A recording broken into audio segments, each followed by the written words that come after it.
Trump says he doesn't see JD Vance as his successor. Guys, that's a weird one.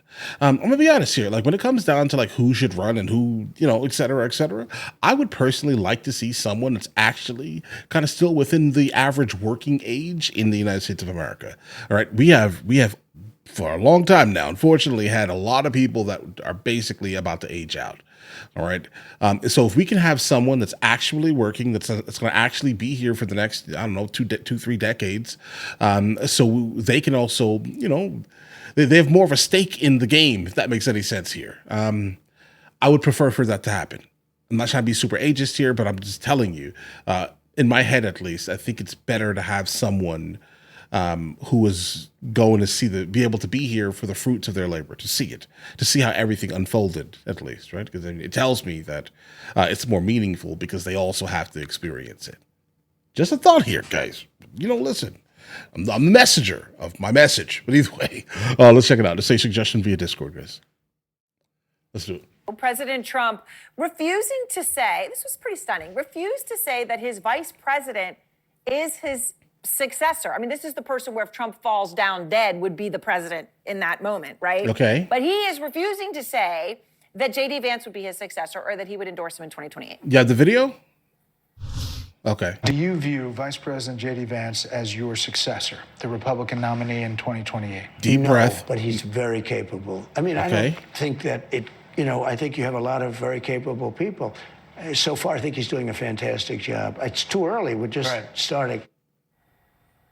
Except for, again, if something happened to him, JD Vance would be the president because he's the vice president of the United States. Van Jones is out front now, former special advisor to President Obama. That's also moderately valid as a statement. Tim Pawlenty is the former Republican governor of Minnesota. And I so much appreciate having both of you here.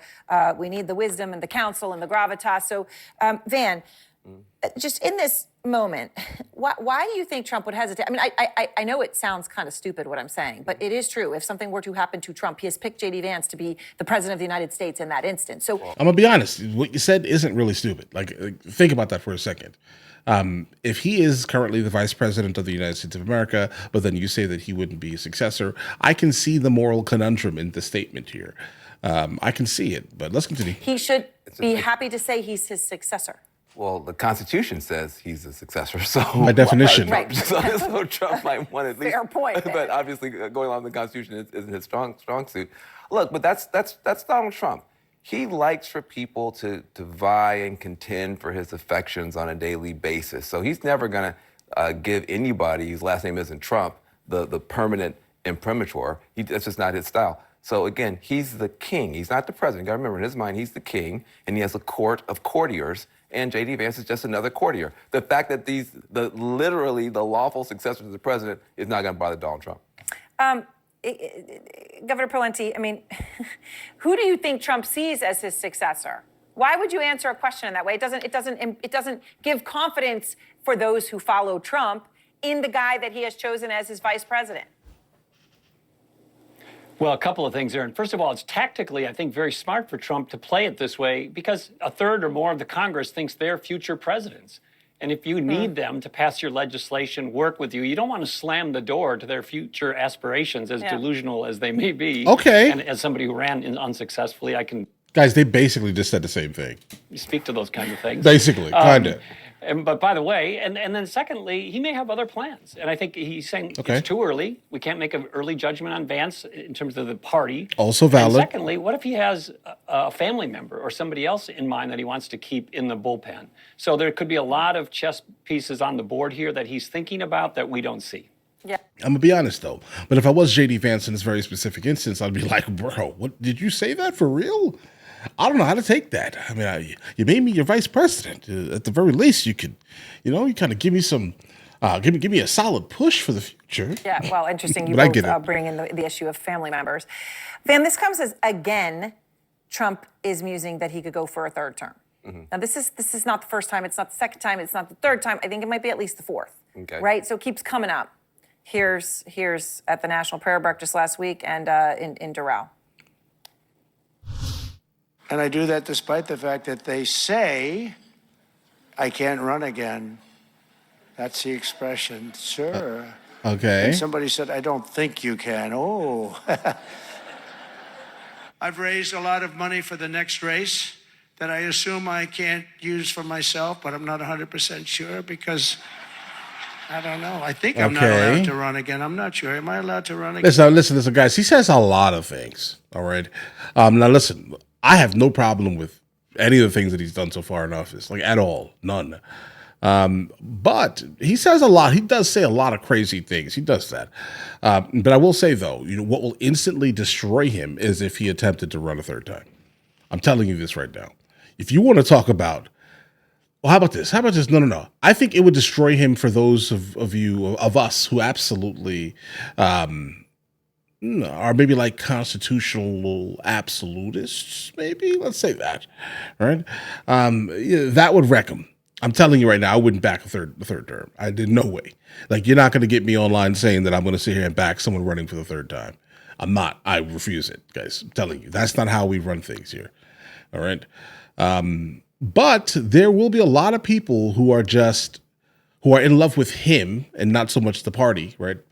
They're in love with him by itself, and then they're going to be like, yeah, third term, fifth term, permanent life term, that type of thing, guys. It's going to happen. Just know that, right? I'm more of a party type of person, guys, but I'm definitely not party loyal under any means. Like if you start talking the wrong things, I'm not gonna listen to what you're saying anymore. So I'm not in the echo chamber, guys. But let's go ahead and check it out. Let's see where this goes. But there were a lot of people who voted Republican because they hated Democrat. Let's just say that. Again, Mike, I better not get you involved in that argument. What's the purpose of this? I just think he likes to piss off liberals more than anything else. Okay, but exactly what I don't think that kind of said. Has closed the door in his own mind. Don't forget Putin, his love idol, Putin. That's a stretch, Van Jones. To sneak back in, he let somebody else, kind of be the president, to be in charge. Some people are saying he's going to let Vance run for president, but Trump will run as vice president. You see? Oh, well, that would be the Putin-Medvedev model. Exactly, yeah. So I don't think that Trump is accepting this as his last election. The Constitution says he can't run for president again, but he might say, well, I can run for vice president. So you never know what this guy right. The main thing he likes is us talking about this. And I think he just told the future, bro. I mean, that's a play.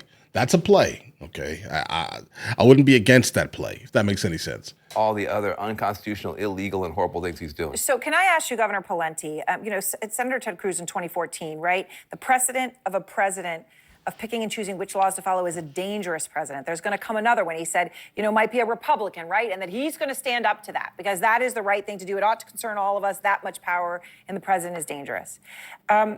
And then he came out today and he did that little TikTok video type of thing, talking about shock and awe and laughing, and he was giddy and as if he had never said any of those things. And I don't want to make this about Ted Cruz, but I just want to ask you, are you surprised that people could be so firm on principle and then suddenly be doing such an about face? He's certainly not alone in that. Erin, if you can show me the member of Congress who hasn't flip-flopped on a substantial issue or statement from the past, I'll give you $1,000. They all do it all the time. It's bro. She tried to set you up and then failed miserably. They live and breathe. Exactly. So that's what they do. So I'm not too startled by that. But beyond that, we are in a phase where everybody should take a breath. Most of these court decisions are just to buy the court some time to get proper briefing, proper input from the parties. Right. Then they'll make a substantive decision. Then there's going to be appeals. And then maybe if Trump doesn't follow the court rulings ultimately, then it's a different discussion. But for now, everybody be saying he's just going to ignore them and violate the law, violate court orders, it's premature at the most. Alarmist. And it may be alarmist. We'll see whether he exactly.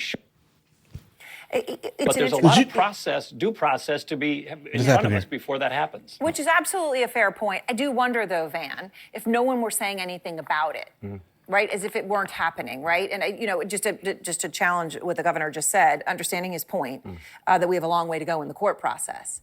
But that is the sound out there, the noise, does it have an impact on how he will handle it? Look, you're creating the noise. Like this network creates the noise, guys, right?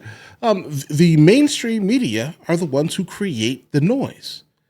And then it incites all the people who are super emotionally tied for some reason, right, to then become alarmists. You guys are causing what you're. Oh my God, you're causing what you're talking about and blaming the man for it.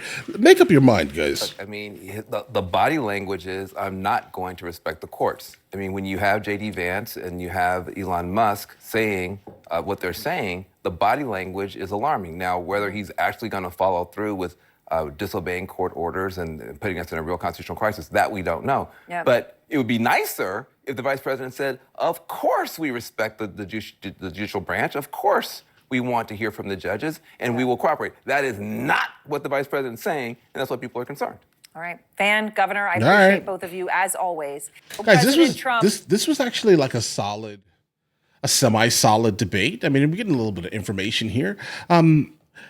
The way they made it seem was interesting, let's say. Now, what if Trump was to run for VP? Would that be a thing? Would anyone have any issues with that? I don't think so, personally. I mean, that is a way, that things can happen, because whoever gets on the ticket with him, let's say, they're going to win. They're going to win, right? I mean, look at Trump's approval rating. Like, even though the mainstream media is basically melting currently, look at his approval rating. Look at it. You didn't expect that, did you? I'm telling you guys, the American population was just sick and tired of being sick and tired of what the Democrat Party has basically been promoting and pushing and forcing down their throats. Guys, listen, anyone that could change that was going to work. I'm telling you. But this is also why I always say kind of the same thing kind of regarding this topic here. Listen, when it comes down to the establishment, I don't care what type of establishment it is, Democrat establishment, Republican establishment, bro, these are the same entities. They don't care about the people at all. Right? I'm not specifically saying that every single populist out there cares about the people and all actual factuals here. They don't, bro. Right? But they understand the game, I'd say, and there are some people who are better populists than others. Let's just say that. But either way, guys, listen. But if he does run like the third term, if he tries to, that's the end of him. I'm telling you, it's the end of him. It's the end of him completely. But either way, guys, you guys all have an absolutely amazing day. Enjoy your day thoroughly. The fact that you just made it to the end of the video says a whole lot, actually. We have a couple other channels. MrLboyd Music, MrLboyd Movie Reacts, along with MrLboyd Discusses, where I just generally speak about the things that specifically matter to me. But in the meantime, I'll catch you guys later.